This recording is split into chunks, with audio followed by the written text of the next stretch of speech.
I was in the book of John last night in chapter 6, and I came across something. Jesus said, "The work of God is this, to believe in the one he has sent." Context: there was a crowd of people that had been following Jesus for like days, and this was right after Jesus had took a little bit of bread and a little bit of fish and fed thousands of people for what should have just fed 2 or 3 people. There was light. And so they followed him.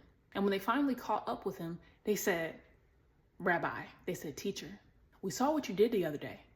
Do it again." The Lord said, "No, I'm not doing that again." He didn't say this word for word, but this is basically what he was saying. He said, "Y'all didn't follow me all this way, not because of who I am, but because of what I did. So you had your fill. Tummy was full. It was good, wasn't it? Cool. Now, if you worked as hard to serve God and to actually learn from the teachings, instead of following me all this way and working this hard just to see me do some magic again, we can get somewhere." So the crowd asked him, they said, "Okay, well, like, what do we do to serve God? Like, how do we serve him?" He said, "The work of God is this, to believe in the one he has sent." So last night when I was reading that, my response was, dang, that's it? And not like, that's it, be like it's easy, but it's so simple, yet so profound.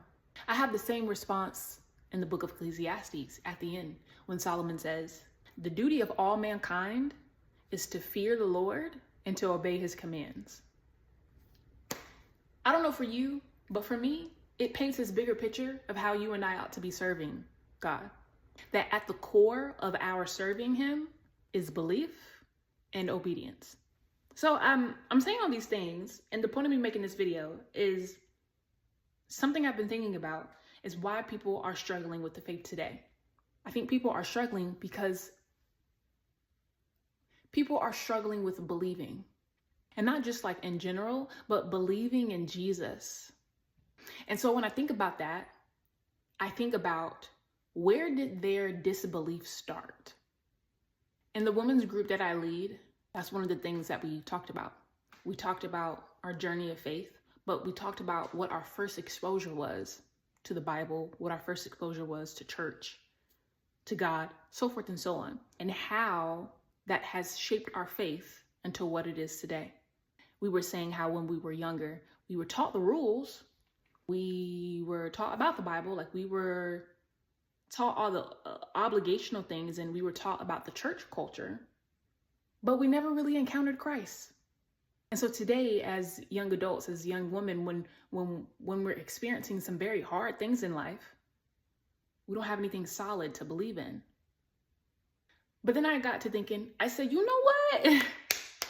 One of the reasons why it's so difficult for people to believe in Jesus is because we have gotten really good at making a lot of things political and polarizing. What I mean is, the very practices that you and I should be doing to connect us to God, praying, going to church, community, scripture, all the things, they have been made into points of debate. I like to think about it as like dating. You guys know that when we're dating, the goal is to know the person more and to become more connected and more intimate. Let's say my person has invited me on a date, and instead of like, yeah, I go, well, like, I've been out on dates before and it really hasn't gone well, and I just don't think they're that serious. I think people can be a little weird. It's a lot of people, so we don't have to go out on dates. And instead I like just call him every now and again. Or let's say he invites me out somewhere and it's to an event, something that he's passionate about. Maybe it's for his business, for his brand, whatever the case may be. And instead of me going like, yeah, and showing up, I rationalize why I shouldn't go. I tell him, it'd be a lot of people. I can get a little socially awkward. Plus, this is not really my thing, you know. So instead of showing up, I send him a text and I go, hope all goes well. I like to think that's how a lot of us are treating God and treating his faith. What is meant to connect us to God and be simple, we have turned into something political and something philosophical and theological. I guess my point is, when Jesus tells us that the work, our service to God, is to believe in the one he has sent, I think it's inviting us to the foundation of the faith, the foundation of the things that we do. And also it's inviting us into where our disbelief started. I think if a lot of us confronted our disbelief and where it started, we would have a lot more understanding of why we are where we are, why it may be difficult for us to surrender to believing. You know?